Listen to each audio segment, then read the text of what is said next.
আমি বলছি এই বাউল আবুল সরকারকে যদি মুক্তি দেওয়া হয়, শাস্তি না দেওয়া হয়, আগামী 1 ডিসেম্বর মানিকগঞ্জ আদালত চত্বর ঘেরাও করা হবে। ইনশাআল্লাহ আমি নিজে মানিকগঞ্জ যাব।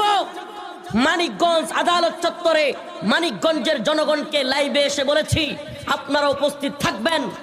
মানিকগঞ্জবাসীকে বলেছি, আলেম উলামা ছাত্র জনতা দল মত নির্বিশেষে আমার রব্বে কাবার সম্মানের জন্য, শান মান ইজ্জতের হেফাজতের জন্য এই বাউল ফাউলদের বিরুদ্ধে আমাদেরকে ঐক্যবদ্ধ হয়ে বাংলার জমিনে আওয়াজ তুলতে হবে। বাংলার জমিন নাস্তিকদের জন্য না, বাংলার জমিন শাতেমদের জন্য না, বাংলার জমিন মুরতাদদের জন্য না। শাহজালাল মুজাররদ ইয়ামিনীর জমিনে আল্লাহকে নিয়ে কটূক্তি করে এই জমিনে হাসিনা টিকতে পারে নাই, আল্লাহর বিরুদ্ধে কটূক্তিকারী কেউ টিকতে পারবে না।